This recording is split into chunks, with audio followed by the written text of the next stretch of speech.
Overpass is an incredibly good map to get aggressive on. There's so many different options for you to move around, so many different plays the CT side can make, and this really suits Fur's play style.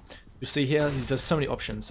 Going aggressive fountains, obviously something he does a lot. I'll get into that more a little bit later, what he does early round. You'll see he goes back into connector. If you haven't watched a lot of demos, a lot of SK games, SK don't play a lot of pressure inside connector, so him being here is a little bit different to the norm. There's not really many players here, and you'll see here, they're not really expecting it. You see Nitro's looking at, they've got 4 players in this area, no one's really looking at Con.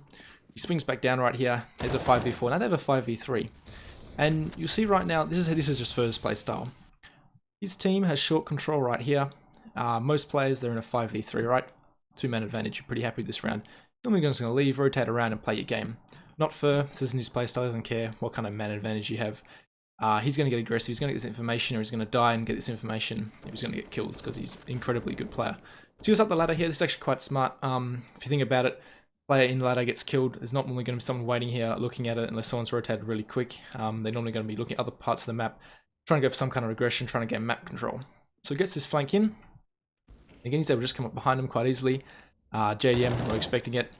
And he's got a 4K here in the end with the leads whiffing a couple of shots. You see just this hyper-aggressive style, not going to the norm or what most people would recommend you do with the 5v3 or whatever man advantages. He's coming back at ya, getting all this information, and yeah, getting a lot of advantage for SK. So here we go again, another round where Fur gets aggressive almost unnecessarily. Again, you see he's going up towards Fountain. This time he takes a slightly different route. Just this slight variation is enough to often throw teams off. You see Guardian's watching it. Oliver's not expecting it, and he's able to fall back straight through smoke. He's always already got a man advantage. Now he's aware of where the next possible contact point is. He gets Rain. He's lucky it's Carrigan, not one of their other 4 players. No disrespect to Carrigan. But you see here, again, 5v2, sorry, and he's just pushing back. More information, more risk, but this is first player style, and they make this work with SK. Guardian's not expecting this at all, he's on his 4K, he wants this ace. He's not an AWP player, I don't know why he picked up the AWP. Nico punishes him, but again, not unnecessary, that's the wrong word to use, but you guys get what I mean. This aggression, always so much pressure on the other team. This pressure obviously plays a bit of a mental aspect in the game. There's an interview with, I think it was Glaive, I'm not 100% sure, where he talked about Fur, and he was saying how he knows, the team knows he's going to aggress, it's just when is he going to aggress, where is he going to aggress, and he's very good at mixing this up. You'll see here again, there's a nade at start around. The last 2 clips I showed, he went straight out into the fountain area. This time he's a little bit more passive to start off with, but he runs all the way back, and again he's getting aggressive by himself up here, taking a more aggressive of a position. And you see as we fast forward this a little bit, Mo's about to fall off, and he'll get this kill. And so there's the kill there. Oops, comes back now and throws a little flash for him. Fur's obviously very good at asking for these just single flashes for him to get more aggressive, gets information. You see once he's moving, he's off. He's not stopping for anything. He's getting all this information. And again, this is a mental thing. Obviously, they have a 10% round, a 10% chance. Something like they have a low chance to win this round Gambit. But basically, Fur turns it into a 0% chance right here. And this is very demoralizing. You think, I think Gambit's thinking this with this. We're going to head towards B, maybe try and get something done here. And Fur just says, nah, you're not even going to try that. And this can be extremely frustrating. You're thinking, and again, because it's not the norm, thinking 5v3, they're going to be a little bit more passive and just play their man advantage. And then Fur doing this and always getting in your face can honestly be very frustrating to play against. Fur sometimes enters this mode where he's just kind of like, I'm going to go till I die or kill everyone on the server pretty much. You see this is exactly what happens here. He gets a flashbang in. This is very good as I talked about before. Single flashes in to get information. You'll see he's just going to get all this information again. No one's here. His teammates can rotate off. Obviously Fallen stays here in case one of them comes up connected, but the other 3 players can be comfortable going towards B, which makes this setup really strong. In this round here, you see he just keeps going, as I was talking about, until he gets this, basically, yeah, all the kills, and even all this information. You'll see SK still end up going into a 1v2 here. You see, because he did flank so fast and so early in the round like he does, he pushes Fountain so often, and I'm going to show a little bit more of that, as I said before again. And he's just able to hear, neither player's looking here, and he's able to just clean them both up. Luckily for him, Madrena had an AWP, otherwise it might have been a little bit different. And again, because this flank was so fast, able to give all this information to his teammates, able to rotate in, and of course his flank's able to come in a lot faster than Gambit expected. So first other move is just to push up here and play at this fountain area. He literally just sits behind the fountain so he can't be seen from one angle and gets the extra kills. So see here, he smokes himself off. No flashes or anything, any indication he's pushed through. And he just ends up getting these 2 kills here. Because again, they don't really expect him to be here. Like, where's Fur going to turn up? He turns up here, uses the fountain quite well to avoid anyone peeking from the stairs kind of area. And yeah, just catches 2 players off guard and instantly puts SK in a man advantage. Again, reiterating from before, he does take slightly different approaches this time. Another flash and he's just straight out the middle here. Not going in dry like last time, just a slightly different approach out towards this fountain. You see again he gets this 1 kill, ends up getting caught out after just 1.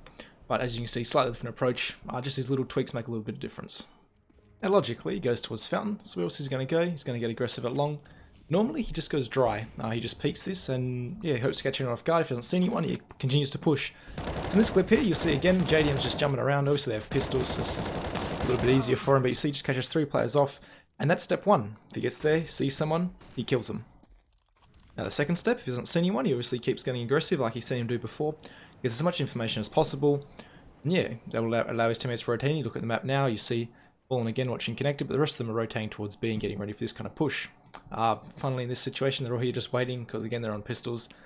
You see all this information first get. I mean, he's just waiting. This time he just seems to have to read that he's that no one's here. And again, all 5 players just starts hearing footsteps for days. And I mean, it's obviously the perfect play for this particular round, but you just see the different steps he takes in this situation. And basically his whole team's able to rotate back, and see here, I don't know what the call was here, maybe go back towards Connector. And he's just able to catch him off guard. Again, he's versing Carrigan, doesn't hit a single shot. Still love Carrigan, but whatever. And you see, he just falls back a little bit when he needs to be, gets those 2 kills. He's not stupidly aggressive. I mean, maybe he is sometimes, but you see in this situation, he's very smart at falling back, not refacing the Glocks with low ammo. So this is the downside to these aggressions. Obviously he goes in dry sometimes, especially these particular ones where he doesn't actually get a flash thrown from or anything. It's simply the fact that if he doesn't win the duel, he instantly puts his team at a disadvantage. You see here, Olofmeister takes his head off because he's just dry peeking. Obviously this is pretty standard or pretty common amongst a lot of teams, but it's first job to just to peek Fountain on a pistol round. Have a little peek here. See in this round he gets the information, shoots a couple of shots, but he's straight away back. He wants to play the range advantage of the USP, not even he's crazy enough. Obviously if he doesn't see anyone, he often does go probing for a bit of information. Not always though, because again, that would be a little bit too predictable. So again, here he falls back into this position. I'm not a huge fan of this. I mean, this aggressive angle I don't mind. But the fact that this flash comes in, he gets called for it. You'll see here when he peeks long, he doesn't really peek it properly. So he peeks out, gets this 1 kill, but he gets overwhelmed towards the long side because no one was really with him. Whoever that was with him at the box, I think it might have been Fallen, might have fell off, and he was kind of left in no man's land, a little bit open to himself. But yeah, take that away from it what you will. Aggressive peek towards Fountain, very standard amongst a lot of teams. So again here you notice a little bit of a mix-up. It's only 20 seconds into the round and Fur hasn't peeked Fountain at all. Unless you think he ran really fast and came back, but you're just going to take my word for it if you think that's maybe possible. This angle here I quite like, because as you'll see in a second, as Hobbit comes up here, he doesn't really check this properly. Or maybe it's a Dren, maybe I'm wrong. It is a Dren. So this angle here is very hard to check when you're coming in from this angle, and obviously has the advantage of anyone peeking there. You see the way a Dren peeks, he has this advantage, and he gets into a 5v4 once again. Now, as I've been saying throughout the whole video, Fur likes to re-aggress, even with the man advantage. So I'm just going to capitalize back on this now. You see he's swinging back around, coming out here. Again, getting a lot of information. He hears Hobbit jumping around. Gets this kill, turns it into an even easier round in a 5v2. He's able to swing back here, again jumping through smokes, and get this last kill just purely out aiming people. Now obviously Fur is a star player, sometimes a little bit overshadowed by Cold Zero, but he's an incredibly talented player. So maybe implementing this into your own game isn't the best. I obviously have a team system around it like SK does. It can work extremely well. You'll see the way SK adapt. That's probably a whole other video for me to maybe look at. But yeah, thank you guys for watching.